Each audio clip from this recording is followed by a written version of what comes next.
Mayank, Trump की एक बात जो कि मिडिल ईस्ट के कई ऐसे देश हैं जिनको रास नहीं आ रहा है और हमास को तो बिल्कुल भी रास नहीं आ रहा है। उनका कहना है कि जिस जमीन के लिए हमने इतनी लड़ाइयां लड़ी, अब वहां से ट्रंप कह रहे हैं कि चले जाओ। हमास की बात कही, देखिए हमास तो इस बयान को कतई स्वीकार करने को राजी नहीं है, बल्कि बहुत एग्रेसिव उनके रिएक्शंस आए हैं।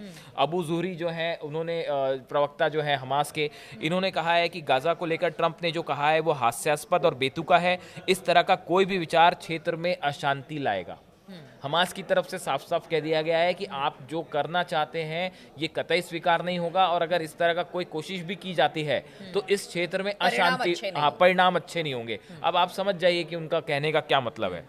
दूसरी तरफ एक इंटरेस्टिंग बात यह हुई है कि ट्रंप के इस बयान के बाद एक बैठक होती है, इसमें मिस्र, सऊदी अरब, कतर, जॉर्डन, संयुक्त अरब अमीरात और फिलिस्तीनी जो प्राधिकरण है PLO जो है, इसके विदेश मंत्रियों की एक मुलाकात हुई, जिन्होंने इस ट्रंप के बयान पर चर्चा की, और उसके बाद इनकी तरफ से एक संयुक्त बयान जो है वो रिलीज किया गया है।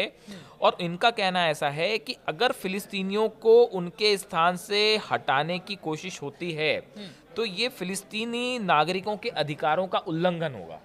अब देखिए, ना सऊदी अरब इस मामले में अमेरिका के साथ है, ना मिस्र साथ है, ना जॉर्डन साथ है, ना UAE साथ है। और बार बार फोकस ट्रंप का रहा कि जॉर्डन में बसा दिया जाए, कहीं और बसा दिया जाए फिलिस्तीन को। उस बात के लिए भी जॉर्डन भी इसलिए और देखिए, मिस्र के जो राष्ट्रपति हैं अब्दुल फतह अल सीसी, इन्होंने कहा है कि फिलिस्तीनी लोगों को उनकी भूमि से हटाना अन्याय है और हम इसमें भाग नहीं ले सकते। तो यहाँ पर एकजुट मुस्लिम देखिए, जितने इस्लामिक देश हैं, इस्लामिक जो कंट्रीज हैं, वो कोई भी अमेरिका के इस प्लान से बिल्कुल सहमत नहीं है कि गाजा से जो है फिलिस्तीनियों को हटा के कहीं दूसरी जगह भेज दिया जाए।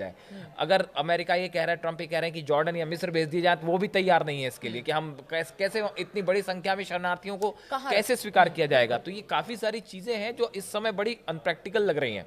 अब देखिए, मिस्र ये कह रहा है कि भाई हम आपके साथ मिलकर शांति पे काम करने के तैयार हैं। अगर आप गजा में शांति बनाए रखना चाहते हैं तो हम पॉजिटिवली आपके साथ काम कर रहे हैं, लेकिन अगर आप ये कहोगे कि फिलिस्तीनी यहाँ से हटके कहीं और चले जाएं तो ये कतई स्वीकार नहीं है। अब ऐसे ही देखिए, सऊदी अरब की तरफ से भी बयान आया है। सऊदी अरब का जो विदेश मंत्रालय है, उन्होंने कहीं ट्रंप का नाम नहीं लिया, लेकिन उनकी तरफ से जो कहा गया कि हम फिलिस्तीनी लोगों के वैध अधिकारों के उल्लंघन, उन्हें दूसरी जगह पर बसाने या फिलिस्तीन की जमीन पर किसी देश के कब्जे को लेकर हमेशा से खिलाफ रहे हैं। ये सऊदी अरब का बयान है। सऊदी अरब भी इस बात को डिनाई कर रहा है कि भाई कोई और आ जाए और फिलिस्तीन पे जो गजा पे जो है वो कब्जा करके बैठ जाए, हम इसका विरोध करेंगे। तुर्की की तरफ से जो बयान आया है, तुर्की के विदेश मंत्री हैं हकन फिदान, इन्होंने कहा है कि ट्रंप का यह बयान अस्वीकार्य है, और इसके साथ ही उन्होंने ये चेतावनी देते हुए कहा कि अगर ऐसा कुछ होगा तो इससे क्षेत्र में तनाव और बढ़ सकता है। ये बात सिर्फ अब हमास ही नहीं कह रहा, अब तो ये हिजबुल्लाह ही नहीं कह रहा, ईरान ही नहीं कह रहा, ये हुती ही नहीं कह रहा, ये जो कंट्रीज हैं ये भी कह रहे हैं कि भाई ये जो दिनों के बाद शांति हुई मयंक, और फर्स्ट फेज कहा जा रहा है इसे, अब इस तरह के बयान के बाद चिंता जरूर होगी। अमेरिकी राष्ट्रपति डोनाल्ड ट्रंप ने जिस तरह से गाजा वासियों को 3 दिन में वहां से जाने के लिए कहा है, देखिए अभी पिछले दिनों में गाजा में, फिलिस्तीन में, इसराइल में बड़े शांति का, अमन का माहौल हुआ और उनके मध्य एक अमन और सलामती का माहौल वहाँ बना। देखिए, कोई भी जंग पूरी दुनिया को प्रभावित करती है। असल चीज़ है कि अमन, सलामती और खुशहाली कैसे बनाई जाए। डोनाल्ड ट्रंप जब से वहाँ के राष्ट्रपति बने, उसके बाद से वहाँ की जनता में भी देखिए कहीं ना कहीं अशांति है। अभी पिछले दिनों में एक बहुत बड़ी आग लगने का मामला सामने आया। अभी हाल ही में भारतवासियों को भी वहाँ से वो वापस करने की बात सामने आई। तो देखिए, कोई भी देश हो, जो राजा, उसका जो सरपरस्त होता है, जिसके हाथ में बागडोर होती है, उसका बड़ा अहम रोल होता है, उसके कर्मों का बड़ा अहम रोल होता है। किसी भी देश की खुशहाली, उन्नति, तरक्की, सलामती के लिए जो सरपरस्त है देश का, जिसके हाथ में बागडोर है, उसका बहुत बड़ा अहम रोल होता है। अपने कर्मों से ही आदमी महान बनता है और कर्मों से ही नीचा हो जाता है। हमारे देश के प्रधानमंत्री जी जो अपने कर्मों से पूरे देश में अमन और सलामती और खुशहाली बनाए हुए हैं, और यही चीज़ है कि हमें विश्व गुरु बनाएगी, हमारे भारत को विश्व गुरु बनाएगी। तो हम तो यही कहना चाहते हैं कि कोई भी बयान दिया जाए तो पूरे देश की सलामती, पूरी दुनिया की, संसार की सलामती, अमन और खुशहाली के लिए दिया जाए, लोगों को आबाद करने के लिए दिया जाए, ना कि उन्हें घर से बेघर करने के लिए दिया जाए, ना कि बर्बाद करने के लिए दिया जाए, ना कि अशांति पैदा करने के लिए दिया जाए।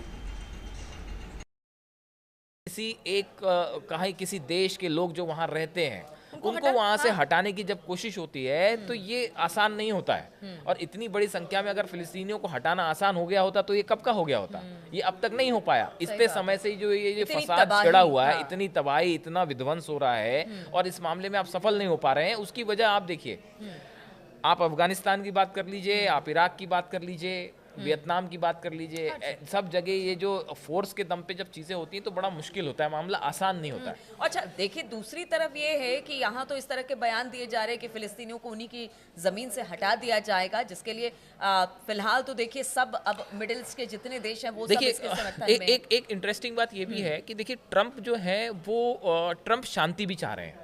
मतलब ट्रम्प के साथ ये बात भी है कि ट्रम्प ये नहीं चाह रहे कि युद्ध हो या फिर से संघर्ष हो, लेकिन उनका जो प्लान है उस प्लान का एग्जीक्यूशन किस तरह से लोग कह रहे हैं कि जो वो विकास सोशल की मीडिया बात में से करते हैं, चर्चाएं हैं कि हाँ, ये जो है थोड़ा सा प्रैक्टिकल नहीं है और इसको अगर लागू करने की कोशिश की जाएगी तो फिर हो सकता है कि सीज फायर खत्म हो जाए और फिर से जंग शुरू हो जाए, फिर वही मिसाइल और रॉकेट वाले। मयंक वो ये बता रहे हैं कि ठीक है आप वहां पर विकास कीजिए, आप जो वहां चीजें खत्म हो गई, खराब हो गई, उसको दुरुस्त कीजिए, लेकिन आप ये कह रहे हैं कि जिनकी धरती है उनको वहां से हटाकर फिलिस्तीन जो गजा के लोग हैं वो इस समय ये उनकी आवश्यकता है कि भाई वहां पे उनके घर फिर से बने, वहां पे अस्पताल फिर से बने।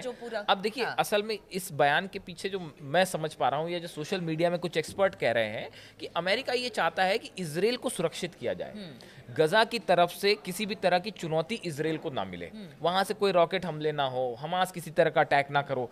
उसके लिए ये प्लान हो सकता है कि अमेरिका की तरफ से जो बयान आया है, जो ट्रम्प का बयान आया, उसके पीछे मकसद हो, लेकिन इसका एग्जीक्यूशन जो है वो बड़ा ही मतलब सोशल मीडिया पे एक्सपर्ट कह रहे हैं कि बहुत मुश्किल है। मयंक वो दिख रहा है कि वो इजराइल के समर्थन में ही है ये सारी चीजें, मतलब उसको सपोर्ट करने के लिए ही। अब देखिए अब इसी बीच देखिए कि कैसे जो एक फिर से एक इजराइल के खिलाफ एकजुट होना शुरू हो गए हैं। उसी का नतीजा ये है कि ये कहा जा रहा है हुती की तरफ से कि अगर मिस्र या जॉर्डन अगर ये चाहें और अमेरिका एकजुट हो जाते हैं अमेरिका के खिलाफ तो हम इनका साथ देने के लिए, यमन इनका साथ देने के लिए तैयार है। हुती बीच में जो है वो आके ये कह रहा है कि हम एकजुट होकर लड़ने को तैयार है। तो कुल मिला के ये इस बयान से पूरे क्षेत्र में एक बार फिर से अशांति का माहौल है। बिल्कुल, तो अशांति का माहौल ट्रम्प के एक बयान के बाद देखने को मिल रहा है।